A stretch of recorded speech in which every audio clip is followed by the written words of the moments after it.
L'ennemi invisible de la menace mondiale à la grande réinitialisation, ou comment la pandémie transforme notre société.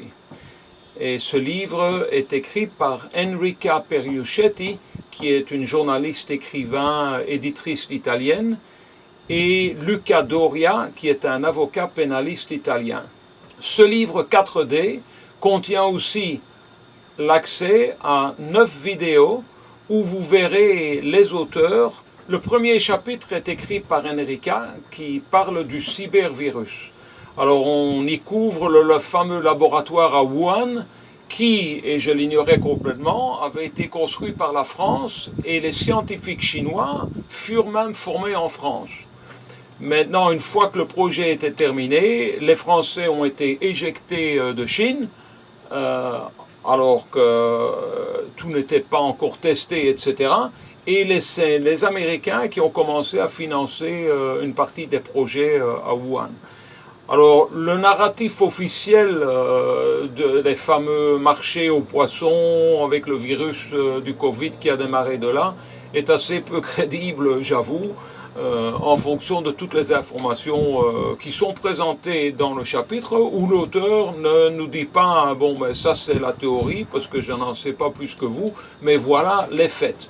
Tous ces faits qui sont en référence et qui peuvent donc être vérifiés.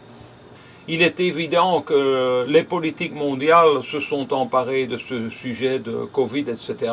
Est-ce que c'est une arme biologique, comme disent certains? Bon, ben, ce chapitre couvre très bien ce sujet.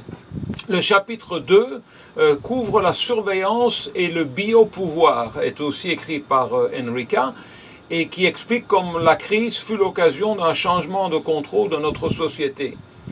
Et évidemment, il est important pour tous de se poser la question, mais que se passerait-il après l'urgence?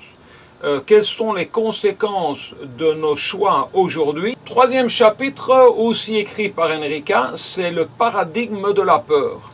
Alors ici, on couvre le système capitalisme de catastrophe dans lequel nous vivons pour l'instant, où les citoyens sont poussés par la peur à accepter des choses qu'ils n'auraient jamais acceptées auparavant. Quatrième chapitre, écrit cette fois-ci par Luca, nous parle du changement fondamental dans la nature humaine de l'homme qui s'est passé, l'être social qui a démarré bien des centaines d'années avant la naissance du Christ et qui s'est, pour ainsi dire, terminé ponctuellement à l'arrivée du Covid. Luca nous couvre aussi les différentes parties de la psychologie humaine, du cerveau, le cerveau reptilien qui est la zone la plus ancienne et qui s'occupe des fonctions biologiques primaires. Puis nous avons le système limbique, le centre moteur et le centre des émotions, et puis le vortex cérébral qui couvre les fonctions supérieures réfléchies. Chapitre 5, toujours par Luca, les vérités révélées cette fois-ci. Et dans ce chapitre très intéressant, avec des tas de choses que je n'avais jamais pensé auparavant, il voit comment le système des religions et du système judiciaire ont cédé la place à la classe sanitaire et ce système en ligne. L'être humain qui d'un être social est maintenant tout à fait un être virtuel. Alors c'est évident que ce système a déjà démarré bien avant la pandémie avec l'accès aux médias sociaux et aux gens qui passent de plus en plus de temps sur leur tablette, leur téléphone, etc. et qui deviennent des individus virtuels. Chapitre 6, Enrica est de retour et nous dit que Orwell est parmi nous. Et ceci couvre la censure sur les médias sociaux. Alors il est étonnant de voir comment certains sont prêts à condamner ceux qui pensent différemment. Et ça, je le vois tous les jours quand je suis sur Facebook ou sur d'autres médias sociaux, où je suis vraiment étonné du nombre de copains même qui sont prêts à condamner, mais vraiment avec du vitriol, tous ceux qui posent des questions qui pourraient mettre en doute ce qu'on entend sur les médias réguliers. Alors, ce qui est intéressant dans ce chapitre aussi, c'est de se rendre compte que la surveillance dont nous savons qui est présente sur les médias sociaux, tout ce qu'on fait, les emails qu'on écrit, tout ce qu'on poste publiquement, etc., en fait change notre propre comportement. Il y a pas mal d'autocensure, puisque sachant qu'on est surveillé, que ça sera mis en fichier, que les copains vont critiquer, etc., si on ose un petit peu trop contredire le narratif officiel, etc., c'est en fait changer notre comportement, on s'autocensure. Et ici, je vais vous lire maintenant deux passages intéressants. Convertir les dissidents. De nos jours, le pouvoir ne veut plus tuer ses ennemis comme par le passé pendant les persécutions ou l'Inquisition, au risque de créer des martyrs. Il veut plutôt les rééduquer et les convertir à sa volonté. Soignez-les si possible. Et si leur rééducation se révèle impossible, faites-les s'évaporer, en effaçant la moindre trace dans une forme moderne de damnatio memoriae. Hérésie, le mot qui vient du latin et du grec, en dehors de cadre religieux, le terme hérésie désigne une idée ou une affirmation contraire à l'opinion communément acceptée. Mais contrairement à l'opinion acceptée, ne signifie cependant pas mauvaise ou fausse. Une opinion indépendante n'est pas nécessairement, comme on le voudrait aujourd'hui, une fausse nouvelle.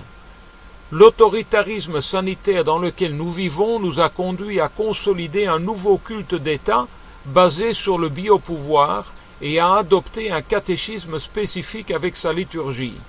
En qualifiant moralement et spirituellement de mauvaises les formes de critique, d'analyse ou de dissidence à l'égard du nouveau catéchisme et de ses dictats, le culte empêche toute confrontation sur sa propre validité et empêche les membres de se livrer à des réflexions indépendantes sans tomber dans l'hérésie. Le dernier chapitre du livre, le chapitre 7, L'aube du post-humanisme par Enrica, et un des sujets où j'ai appris quelque chose, c'est la différence entre le transhumanisme et le post-humanisme. Et je vous laisse lire ce chapitre aussi pour que vous puissiez voir la différence entre les deux. Pas mal d'autres sujets aussi dans ce chapitre final.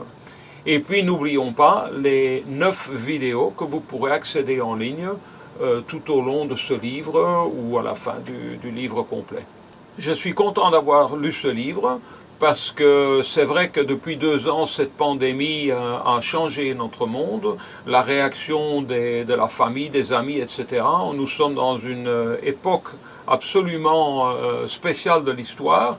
Et quand j'ai vu que ce livre existait, par 2 écrivains italiens dont je n'avais même jamais entendu le nom, ben je crois que j'ai fait un bon choix parce que j'ai appris pas mal de choses qui m'ont fait réfléchir dans ce livre, etc. Et donc voilà, je vous conseille la lecture de ce livre si vous êtes intéressé d'un petit peu mieux comprendre ce qui se passe depuis 2 ans durant cette pandémie et d'avoir une information détaillée. Parce que le problème avec les médias officiels, quand on voit les informations à la télévision, au journal parlé et toutes ces choses-là, ben, généralement c'est très très succinct et généralement on nous dit comment penser sans nous donner toute l'information.